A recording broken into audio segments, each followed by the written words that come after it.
नमस्कार। The wire में आपका स्वागत है। मैं हूं शरद प्रधान और आज लखनऊ सेंट्रल में हम बात करने जा रहे हैं आजम खान पे। मुलायम सिंह यादव के सबसे क्लोज कॉन्फिडेंटे, सबसे करीबी नेता, जो कि उनके साथ उस वक्त से शामिल हैं समाजवादी पार्टी में जब समाजवादी पार्टी की नींव रखी गई थी। पिछले लगभग 2 साल 2 महीने से वो जेल में बंद हैं क्योंकि उत्तर प्रदेश सरकार ने उनके खिलाफ लगभग 70 मुकदमे, तरह तरह के मुकदमे कर रखे हैं और उनके खिलाफ जो आरोप हैं वो आप सोच लीजिए ज़मीन ग्रैब करने से लेकर के बकरा चोरी करना और साइकिल चोरी करने तक के केसेस हैं। अब यही माना जाता है कि राजनीतिक द्वेष के कारण इस तरीके से इतने सारे मुकदमे उस शख्स के खिलाफ हुए हैं जो सन 80 से या तो विधानसभा के मेंबर रहे हैं या लोकसभा के मेंबर रहे हैं। कोई भी मेरा ख्याल साल नहीं गया जब वो एक पॉलिटिकल एंटिटी ना रहे हों।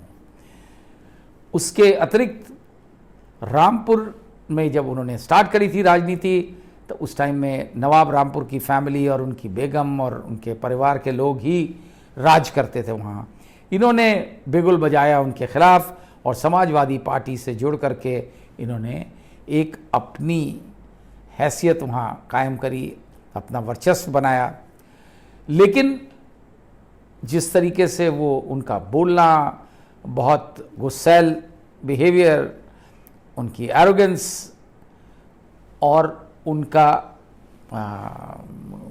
खुल के बोलना और बड़ी विरोध करना भाजपा और उनके पॉलिसीज़ को लेकर के, क्योंकि उससे पहले बाबरी मस्जिद एक्शन कमेटी के भी कन्वीनर रहे थे, तो उनकी भी पॉलिटिक्स जो है, क्योंकि वो हिंदू मुस्लिम पॉलिटिक्स में मुस्लिम्स के एक बड़े भारी रिप्रेजेंटेटिव थे और समाजवादी पार्टी का एक मुस्लिम फेस, तो इन वजहों को ही माना जाता है कि जब बीजेपी सरकार पावर में आई और ख़ासतौर से योगी आदित्यनाथ आए तो उनको लगा कि अब वक्त है आज़म खान को सबक सिखाने का। और तमाम मामले उनके खिलाफ ढूंढे गए, बनाए गए, रजिस्टर किए गए, यहाँ तक कि जो उन्होंने यूनिवर्सिटी वहाँ बनवाई थी, एक प्राइवेट यूनिवर्सिटी, उसमें जो ज़मीन यूनिवर्सिटी के लिए दी गई थी, जिस तरह की बहुत सी यूनिवर्सिटीज़ में दी जाती है सरकार की ज़मीन, उसमें भी उनके खिलाफ आरोप लगा कि वो लैंड ग्रैबिंग करी है। बहरहाल आजकल आज़म खान बहुत चर्चा में है और चर्चा में इसलिए हो गए हैं क्योंकि हर पॉलिटिकल पार्टी में ऐसा लगता है होड़ लग गई है आज़म खान को अडॉप्ट करने की, उनको किसी तरीके से सबको जताने की कि उनकी सारी सहानुभूति उनके साथ है।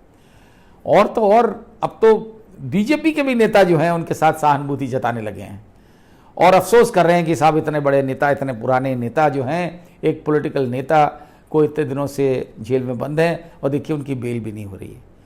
तो भाई बेल तो इसलिए नहीं हो रही है कि सरकार उसको बड़ी स्ट्रांगली अपोज करती है, होने नहीं दे रही है। और ये मामला, जो मैसेज सबसे ज़्यादा इस बात की चर्चा तब शुरू हुई जब योगी आदित्यनाथ ने स्वयं ये कह डाला कि भाई देख लीजिए अखिलेश यादव ने तो आज़म खान को भी बेल कराने के लिए कुछ नहीं किया। अब ये जो है बीजेपी के इतने बड़े नेता को ये बोलने की क्यों ज़रूरत पड़ गई? भाई केसेस तो उन्हीं के द्वारा किए कराए गए हैं, तो फिर क्या ज़रूरत थी? मैसेजिंग ये कह करके जाहिर है ये मैसेज चला गया कि भाई अखिलेश यादव जब आज़म खान जो उनके पिता तुल्य हैं और जो बीजेपी के सामने जिन्होंने हमेशा मोर्चा खड़ा किया समाजवादी पार्टी के नेता होने की हैसियत से, उनके लिए भी अखिलेश यादव कुछ नहीं कर रहे हैं। जबकि अखिलेश यादव की इस बार की भी जीत और समाजवादी पार्टी को हमेशा मुस्लिम वोट की बड़ी तादाद मिलती रही है और इस चुनाव में माना जा रहा है कि 90 से 95% वोट मुस्लिम्स का समाजवादी पार्टी को ही मिला। जहाँ ये चर्चा शुरू हुई, एक के बाद एक डिफरेंट पॉलिटिकल पार्टीज़ के नेताओं ने ये बात उजागर करना शुरू कर दी कि देखिए अखिलेश यादव ने तो कुछ नहीं किया, हमें बड़ी फिक्र है उनकी। और इसमें सबसे आगे आगे आए अखिलेश यादव के चाचा शिवपाल यादव, जो अखिलेश से तभी से उनके डिफरेंसेस शुरू हो गए जब अखिलेश 2012 में मुख्यमंत्री बने, और 2017 तक जब समाजवादी पार्टी हार गई और बीजेपी पावर में आई, शिवपाल यादव ने अपनी एक अलग पार्टी बना दी, प्रगतिशील समाजवादी पार्टी।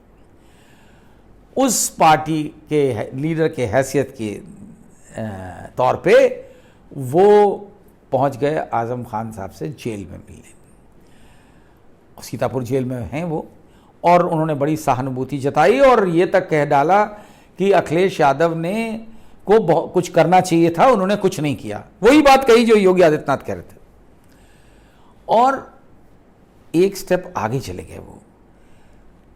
अखिलेश यादव से उनके डिफरेंसेस रहे हो, लेकिन अपने भाई मुलायम सिंह के यादव के खिलाफ वो कभी नहीं बोलते थे। अब की बार शिवपाल यादव ने आजम खान को लेकर के सीधे निशाना साधा मुलायम सिंह यादव पे, और उन्होंने ये कह डाला कि मुलायम सिंह यादव लोकसभा में हैं, राज्यसभा में भी हमारी पार्टी है। वो इंडिकेशन था राम गोपाल यादव के लिए, जो इनके चचाजाद भाई हैं और जिनसे शिवपाल की कतई नहीं बनती है। तो उन्होंने कहा कि ये मामला आजम खान का उठाना चाहिए था, नेताजी को भी लोकसभा में भी और राज्यसभा में भी उठवाना चाहिए था, लेकिन नहीं उठाया गया, और बेचारे आजम खान साहब सफ़र कर रहे हैं। उसके बाद आरएलडी के नेता जयंत चौधरी, वो भी गए विजिट करने आजम खान की फैमिली को रामपुर में। और हालांकि बाद में ये कहा गया कि वो शायद इसलिए गए थे क्योंकि अखिलेश ने उनको चाहा था, उनके वो एलआई रह चुके हैं इस इलेक्शन में और अच्छे संबंध हैं, तो शायद वो उनकी सिफारिश करने गए हों, ये माना जाता। लेकिन अब आप सोचिए कौन कूदा मैदान में? AIMIM के चीफ असदुद्दीन ओवैसी। उन्हें कहा इससे बढ़िया मौका कब मिलेगा बहती गंगा में हाथ धोने के लिए, जैसा कि आमतौर पर माना जाता है कि पिछले इलेक्शन में कहा जा रहा था वो बीजेपी की बी टीम है। लेकिन क्योंकि उनके पास एक मुस्लिम सपोर्ट है, चाहे कितना भी कम हो, उत्तर प्रदेश में तो बहुत कम वोट मिला उन्हें, लेकिन उन्होंने ये सोचा कि ये बड़ा अच्छा तरीका है फूट डालने का, और मुसलमानों को शायद इससे ही कुछ असर हो जाए। उनका पूरा उद्देश्य रहा है किसी तरह से समाजवादी पार्टी से मुस्लिम वोट टूट जाए। तो उसी मकसद से शायद उन्होंने ये कह डाला कि अरे साहब, आजम खान साहब को तो हम अपनी पार्टी में लेना चाहते हैं, आप आ जाइए हमारे वहाँ, हमें बड़ी आपकी फिक्र है। तो अभी तक 2 साल में किसी को फिक्र नहीं हुई थी, इंक्लूडिंग अखिलेश यादव, इसमें सही बात है, लेकिन अब एकदम से फिक्र हो गई। फिर तो आप देखिए उसके बाद बीजेपी के एक बहुत पुराने सांसद हैं और काफ़ी जाने पहचाने बाहुबली भी है, ब्रिजभूषण शरण सिंह। गोंडा बलरामपुर में उनका बेस है, तमाम उनके स्कूल्स कॉलेजेस चलते हैं, उनके पास प्राइवेट हेलीकॉप्टर भी है।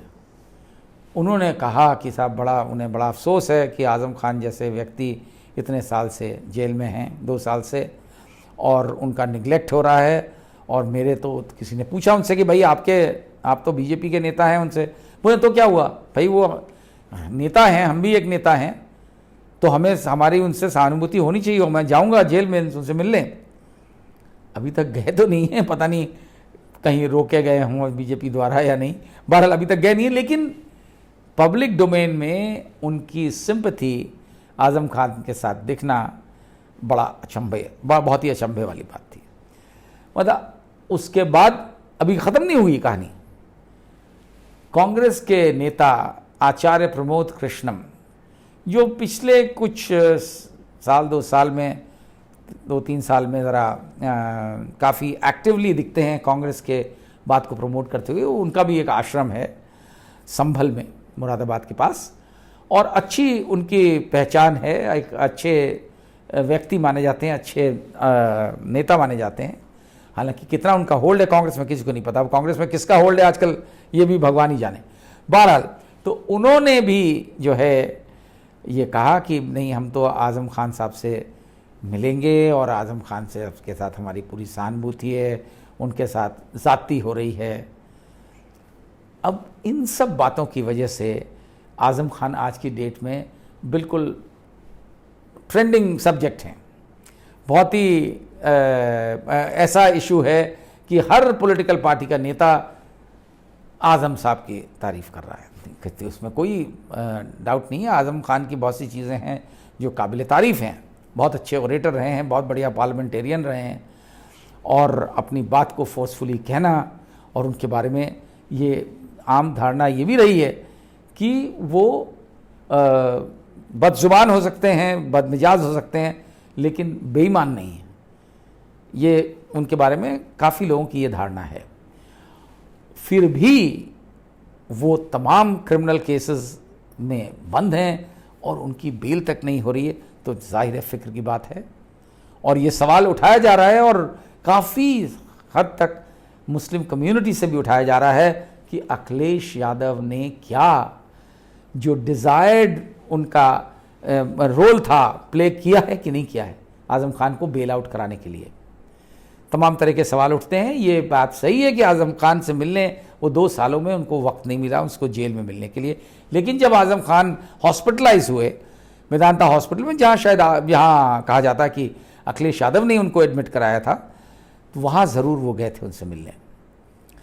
अब ये अखिलेश यादव की इमेच्योरिटी है या ये कमी है, किन्हीं कारणों से, क्योंकि आजकल अखिलेश यादव कोई भी मुस्लिम इशू पे बोलने से कतराते हुए दिखते हैं, और यही सवाल बहुत सी मुस्लिम लीडर्स ने उनके खिलाफ उठाया है, वो सपोर्टर्स ने उठाया है जो समाजवादी पार्टी का हिस्सा है।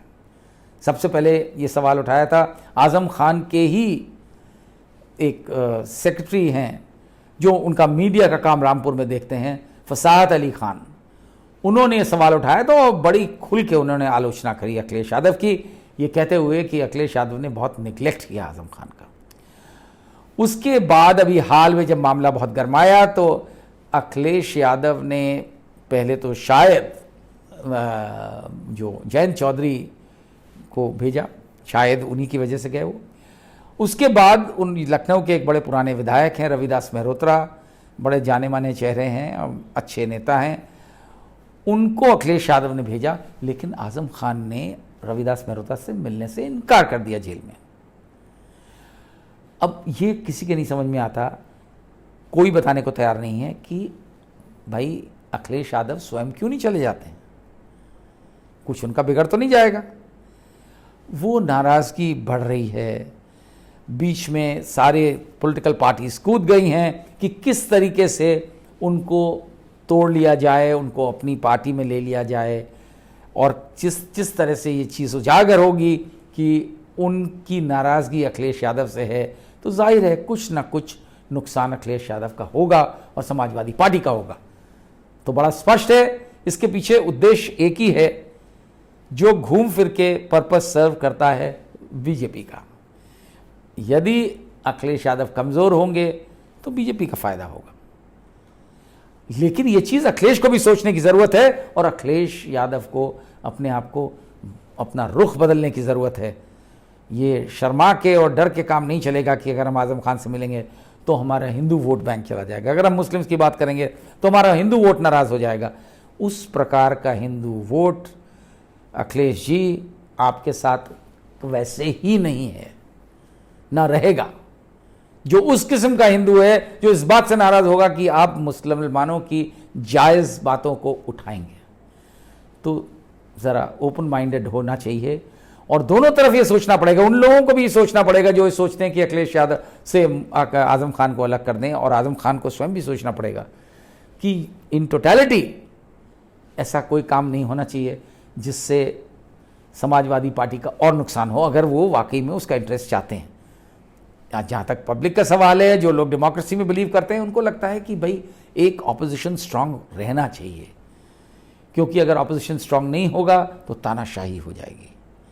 और इसलिए ज़रूरी है कि अखिलेश यादव देखें, अपनी पार्टी को बिखरने ना दें, और आज़म खान जैसे इशू को का फ़ायदा दूसरी राइवल पॉलिटिकल पार्टीज को ना लेने दें।